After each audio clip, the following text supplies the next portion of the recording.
Dari bukan apa-apa menjadi penguasa di NBA dan membentuk sebuah dinasti selama hampir 1 dekade.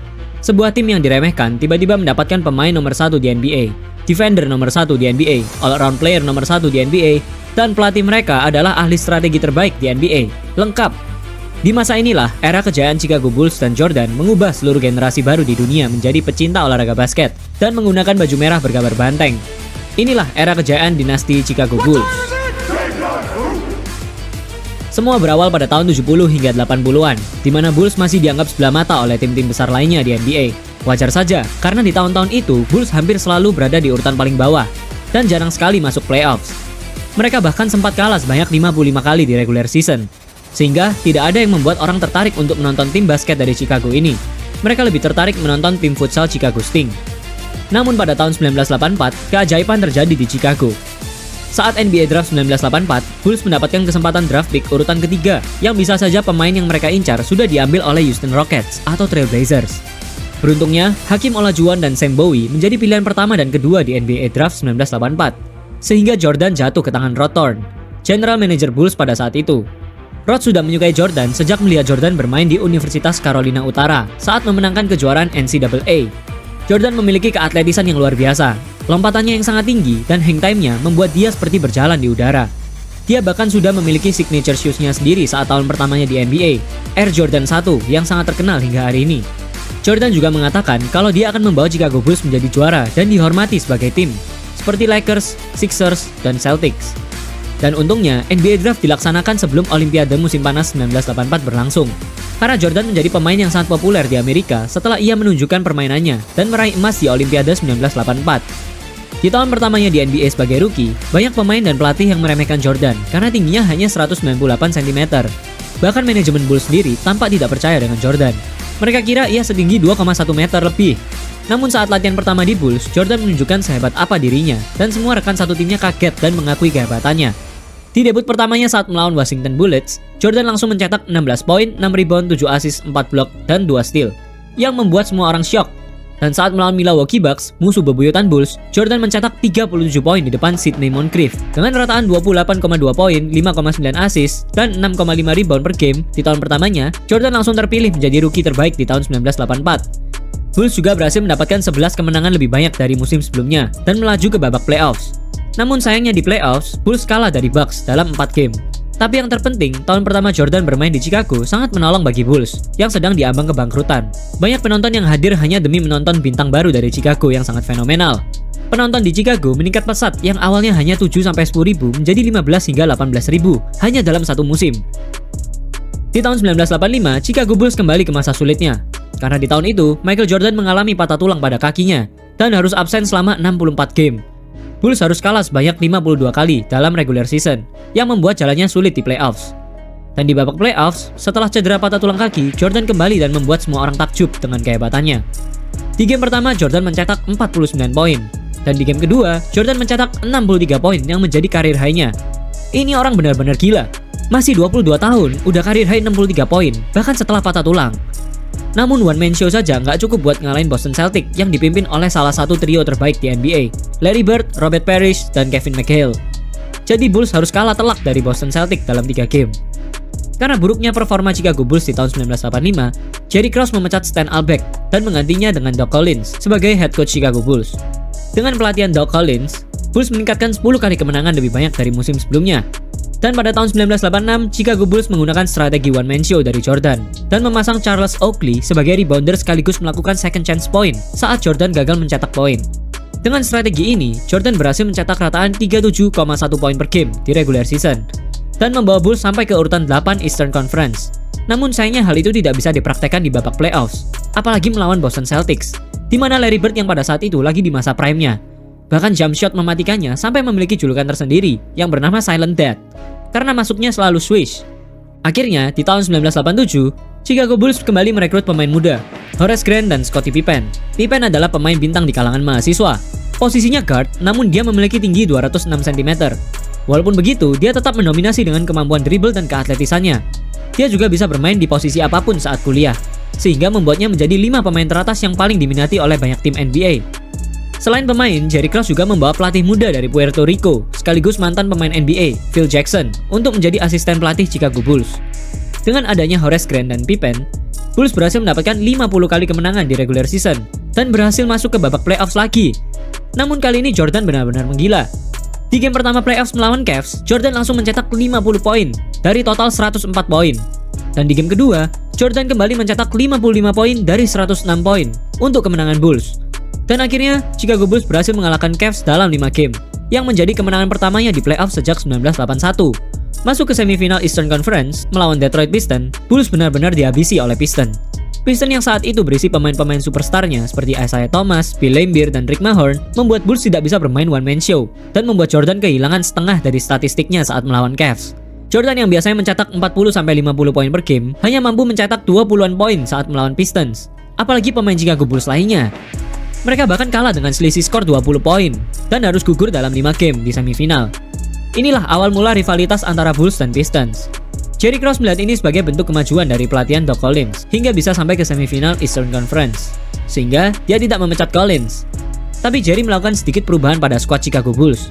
Pada tanggal 27 Juni 1988, dia menukar top rebounder Charles Oakley untuk center Bill Cartwright dan rookie center Will Perdue. Selain itu, Jerry juga merekrut shooter dari Phoenix Suns, Craig Hodges. Dengan ini, Paxson, Jordan, Pippen, Grant, dan Cartwright menjadi starting five Chicago Bulls yang baru. Namun hal ini tidak sesuai ekspektasi. Persentase kemenangan Bulls malah menurun karena membutuhkan waktu untuk dapat chemistry bermain dengan tim yang baru. Tapi dengan kehebatan Jordan, Bulls kembali berhasil melaju ke babak playoffs lagi. Setelah Jordan mencetak 44 poin dan game winner shot di depan Craig Ehlo, Bulls langsung melanjutkan momentum kemenangannya melawan New York Knicks dan menjadi lawan yang sempurna bagi Pistons di final Eastern Conference. Namun di tahun itu, Detroit benar-benar tidak terkalahkan. Dengan julukan Bad Boys-nya, mereka bermain sangat gila. Apalagi melawan Bulls yang hanya bermain mengandalkan one-man show dari Jordan. Udah pasti kalah. Akhirnya Bulls harus tunduk setelah kalah 4-2 dari Detroit. Dan di tahun itu, Detroit berhasil menjadi NBA Champion untuk pertama kalinya dan memulai era kejayaan Bad Boys Pistons. Setelah kekalahan besar di Eastern Conference Final dan pertengkaran antara Doc Collins dan Tex Winter, Jerry Krause langsung memecat Doc Collins dan menggantinya dengan Phil Jackson. Pada tahun 1989, di bawah pelatihan Phil Jackson, Bulls mulai mengubah strategi mereka yang awalnya one-man show menjadi triangle offense. Hal itu membuat Jordan sangat marah, karena Jordan merasa dialah yang memenangkan game, bukan timnya.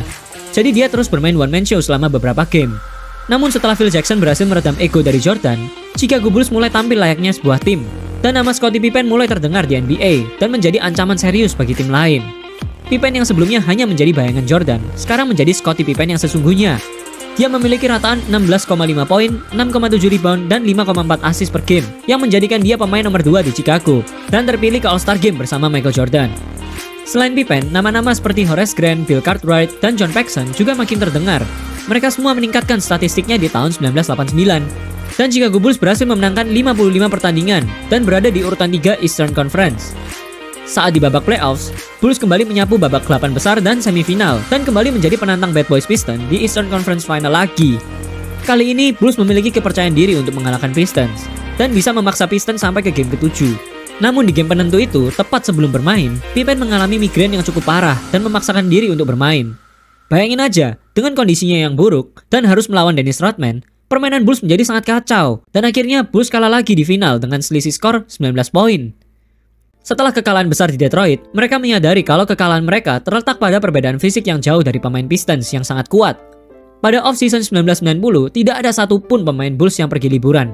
Semuanya datang untuk berlatih meningkatkan massa otot mereka, dan Michael Jordan mulai mengeluarkan energinya untuk mendorong rekan satu timnya menjadi lebih baik lagi. Kali ini Chicago Bulls benar-benar gila di musim 90-91. Gak hanya fisiknya aja yang tambah kuat, tapi mentalnya juga. Mereka juga memiliki pemain-pemain muda yang sangat berbakat, seperti B.J. Armstrong dan Stacey King. Di regular season, mereka sudah gak kepancing dengan permainan kotor Pistons lagi. Dan Bulls berhasil menyelesaikan musim 90-91 dengan 61 kali kemenangan, dan berada di urutan pertama di Eastern Conference. Dan saat memasuki Eastern Conference Final, mereka kembali bertemu dengan Detroit untuk ketiga kalinya. Tapi kali ini, Bulls benar-benar menghajar gangster dari Michigan itu dengan skor telak 4-0. Dan akhirnya, Chicago Bulls berhasil masuk ke NBA Final untuk pertama kalinya. Di final, mereka bertemu dengan tim raksasa dari barat, Los Angeles Lakers, yang telah memiliki 11 gelar juara NBA. Beruntungnya, Kareem Abdul-Jabbar sudah pensiun, dan tersisa Magic Johnson dan James Worthy. Setelah Pippen melakukan box one pada Magic Johnson, dan Jordan telah mempercayai Paxson untuk melakukan tembakan, Akhirnya dengan mudah Bulls merebut gelar juara NBA 1991 untuk pertama kalinya dalam sejarah Chicago Bulls.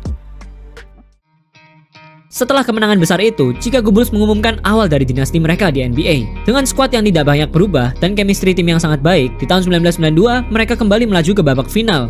Dan setelah melalui pertarungan yang sengit dengan Portland Trail Blazers, Bulls kembali menjadi juara NBA untuk kedua kalinya. Dan di tahun 1993 muncul bintang baru dari Phoenix Suns, Charles Barkley, yang menjadi MVP di musim itu. Namun setelah pertarungan sengit sampai 3 kali overtime, Chicago Bulls berhasil menumbangkan Phoenix Suns melalui tembakan 3 angka dari John Paxson dan menjadi juara lagi, dan lagi. Menjadikan Chicago Bulls sebagai tim ketiga yang bisa menjuara NBA 3 kali beruntun setelah Lakers dan Celtics. Dan setelah Jordan dan Pippen meraih medali emas di Olimpiade Barcelona, NBA mulai mendunia dan menjadi kebudayaan Amerika yang bisa dijual. Semua orang di dunia mulai mengarahkan kiblat olahraga basket ke Amerika dan menjadi fans basket NBA. Lebih tepatnya, fans Michael Jordan dan Chicago Bulls. Namun pada 23 Juli 1993, setelah Bulls menjuarai NBA untuk ketiga kalinya, kabar buruk datang dari keluarga Michael Jordan. James Jordan yang merupakan seorang ayah dan teman baik Michael Jordan menghilang selama 3 minggu dan ditemukan meninggal dengan luka tembakan di dadanya. Ini merupakan pukulan keras bagi Michael, dan lebih parahnya lagi, banyak media yang mengaitkan kasus pembunuhan James dengan kebiasaan berjudi dari Michael. Setelah tragedi mengerikan itu dan banyaknya komentar jahat terhadap Michael, dia memutuskan untuk gantung sepatu yang membuat gempar seluruh dunia dan membuat suasana kota Chicago menjadi suram. Ratusan reporter datang dari berbagai negara untuk meliput konferensi pers Michael Jordan terkait keputusan pensiunnya. Di tahun 1994, tanpa Michael Jordan, Bulls memang tampil lebih bagus dari sebelumnya. Strategi triangle offense dari Phil Jackson dilakukan sangat sempurna tanpa ada satu pemain yang egois. Mereka juga memiliki pemain baru yang merupakan pemain terbaik di Eropa saat itu, Toni Kukoc. Namun tanpa Jordan, Bulls tidak memiliki serangan yang sangat mematikan. Semua pemain Bulls tampak rata kehebatannya. Scottie Pippen memang hebat, namun dia bukan tipikal pemain penyerang. Dia lebih ke all-around player yang bisa bermain defense dan menjadi fasilitator offense. Sehingga saat di semifinal Eastern Conference, Bulls benar-benar ambruk melawan dua raksasa dari New York, Patrick Ewing dan Charles Oakley. Dan pada tahun 1995, Bulls kehilangan Horace Grant yang merupakan power forward sekaligus defender yang sangat sempurna bagi Bulls. Permainan Bulls menjadi sangat kacau. Mereka bahkan memiliki persentase kemenangan hanya 50% saat itu. Namun saat musim akan berakhir, kabar yang sangat mengejutkan tiba-tiba muncul.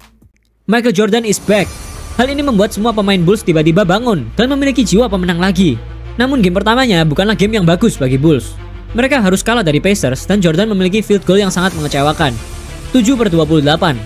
Tapi di game kedua, Jordan benar-benar kembali dan melakukan game winner shot melawan Atlanta yang akhirnya memberikan keyakinan semua orang bahwa Michael Jordan is back. Dan setelah game itu, Bulls langsung memperoleh 11 kali kemenangan dan 2 kekalahan di sisa musim 94-95.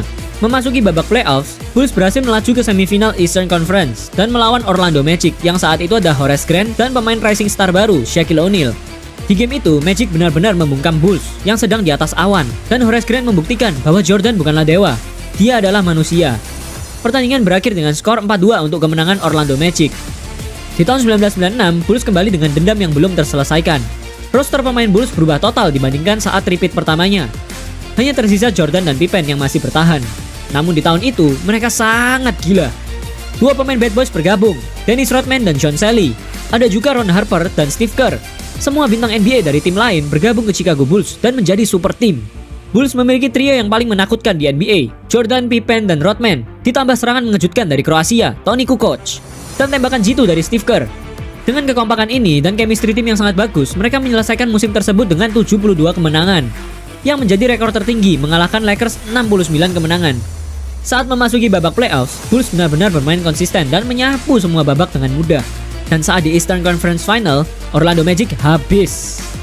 Horace Grant dan Shaq yang seharusnya mendominasi di paint area dibuat gak berkutik oleh Dennis Rodman. Balas dendam sudah terselesaikan. Melaju ke final, mereka bertemu Seattle Supersonics, tim yang memiliki duo yang menakutkan di wilayah barat, Gary Payton dan Shawn Kemp.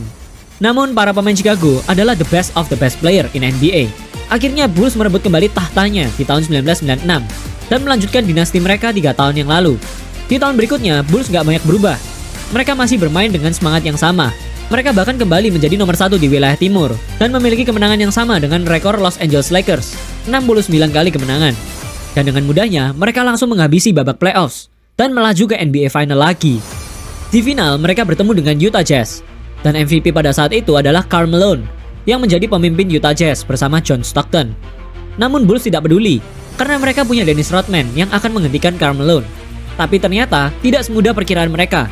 Utah adalah lawan yang tangguh, semua game menjadi game yang sengit, dan di game kelima adalah game yang terkenal dengan Jordan's Flu Game, di mana sehari sebelum pertandingan, Jordan keracunan makanan dan masih bisa mencetak 38 poin untuk kemenangan Bulls.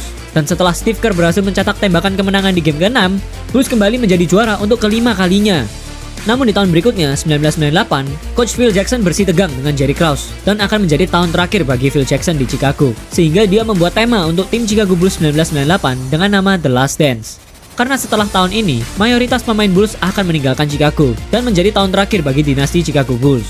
Dengan tim yang tidak banyak berubah dari sebelumnya, Chicago kembali mendominasi NBA dengan perolehan kemenangan terbanyak lagi, 62-20. Memasuki babak playoffs, ini mungkin menjadi yang tersulit bagi Chicago karena sebelumnya belum ada tim NBA yang pantas untuk bersaing dengan Bulls.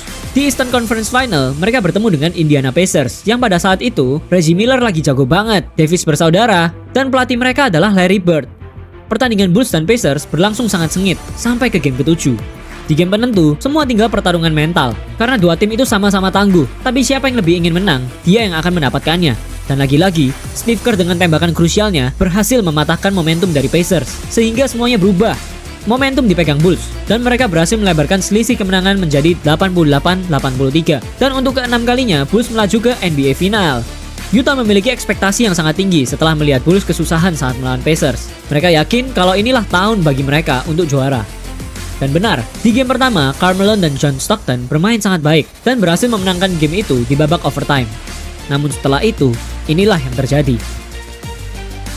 Bulls langsung memenangkan 2 game berturut yang membuat agregat menjadi 2-1 untuk Bulls. Dan setelah Dennis Rodman kembali dari acara gulat WCW Nitro-nya, Bulls berhasil memenangkan game untuk ketiga kalinya secara beruntun.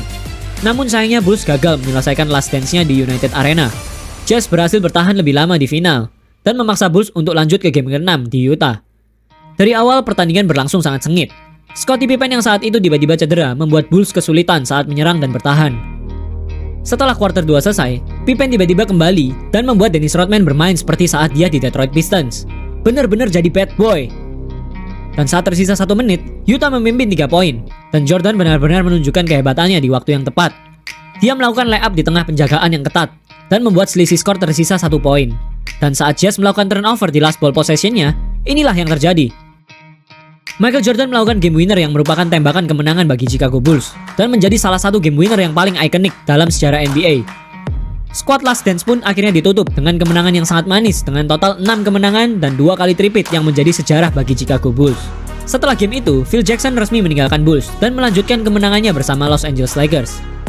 Jordan juga tidak akan melanjutkan bermain di Bulls jika pelatihnya bukan Phil Jackson. Akhirnya dia memutuskan untuk pensiun lagi. Scottie Pippen ditukar ke Houston Rockets. Dennis Rodman dilepas oleh Bulls dan bermain di Lakers selama setahun. Dan Steve Kerr ditrade ke San Antonio Spurs. Dengan ini, dinasti Chicago Bulls sudah resmi berakhir. Video ini lebih banyak memperlihatkan kehebatan Chicago Bulls. Namun faktanya adalah, di dalam tim yang kuat terdapat konflik-konflik yang akhirnya menyempurnakan tim ini menjadi tim terbaik di NBA. Kalau kalian suka dengan video ini, tolong berikan like, comment, share, dan subscribe ya. Semoga kalian suka dengan video yang selanjutnya.